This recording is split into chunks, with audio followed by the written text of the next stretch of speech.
دستی کسایی که میبرن مردم کار میفرمونن، فریب میکنن، حقشون میخورن.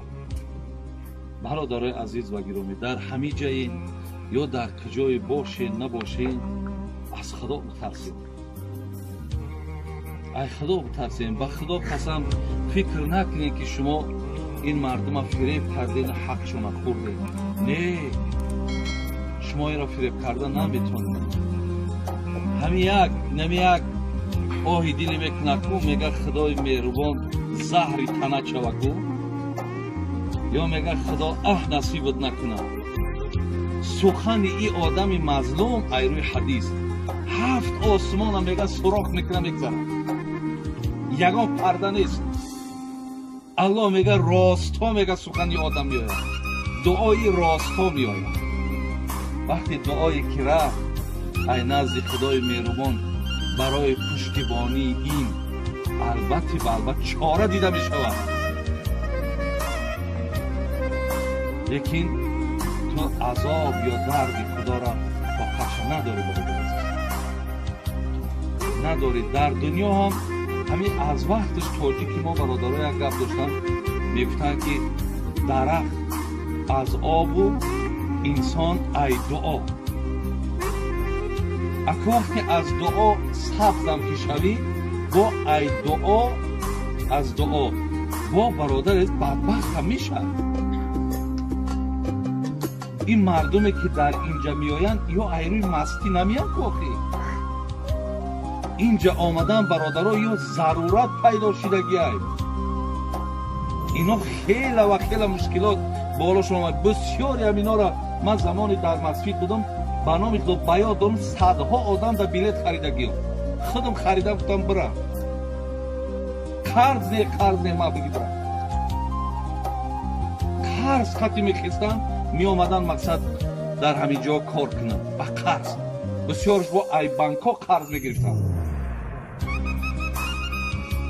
تصور که برادری عزیز و گرامی و همین رحمت در کجای انصافیت در کجای و پیغمبر نازن میگه من لا یرحم لا یرحم، من لم یرحم الناس لا یرحمه الله.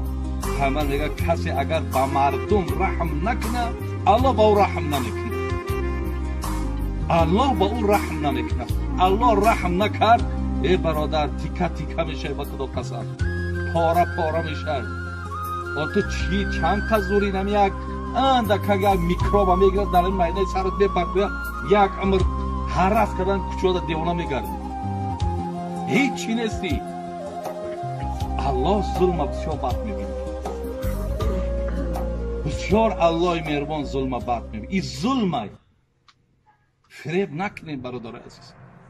فکر نکنید که او شما اگه مقصد آشی بدن تان بشه. نه، هیچ وقت.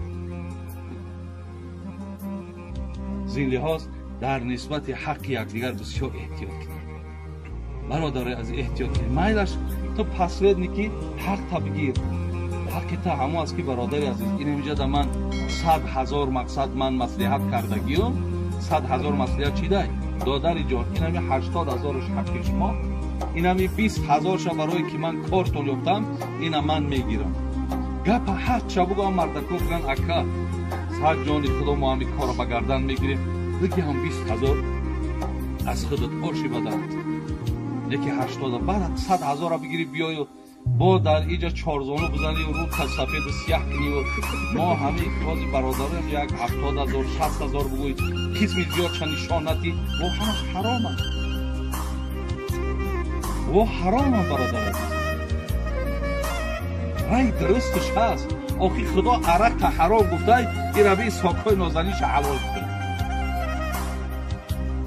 آخی خدا پرسنت تا حرام گفته یکی مزاربه را حلال گفته. او همین هم رای حلال داره. حق شبوگو حلال دروغ گفتی حرام. اتو وقتی حرام بخوری قرآن میگه که یا ایها الذین آمنو ای کسانی که ایمان دارید کلوا من الطیبات و اعملوا صالحا. الله را بین ای کسانی که ایمان دارید اول لقمت حلال که بعد مرا عبادت کن. اول لقمت حلال کو بعد مرا عبادت کو. تو اگه سومی مردم در کیسه تو آرق زده سیر بگردی و بیا در جمعه بخونی جمعه خاک نشوه. نه جمعه قبوله نه شنبه قبوله، هیچ کمش قبول نیست.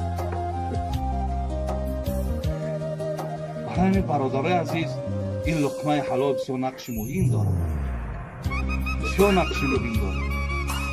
برای همین یکدیگر را فریب نکنید، حق یکدیگر را نخورید.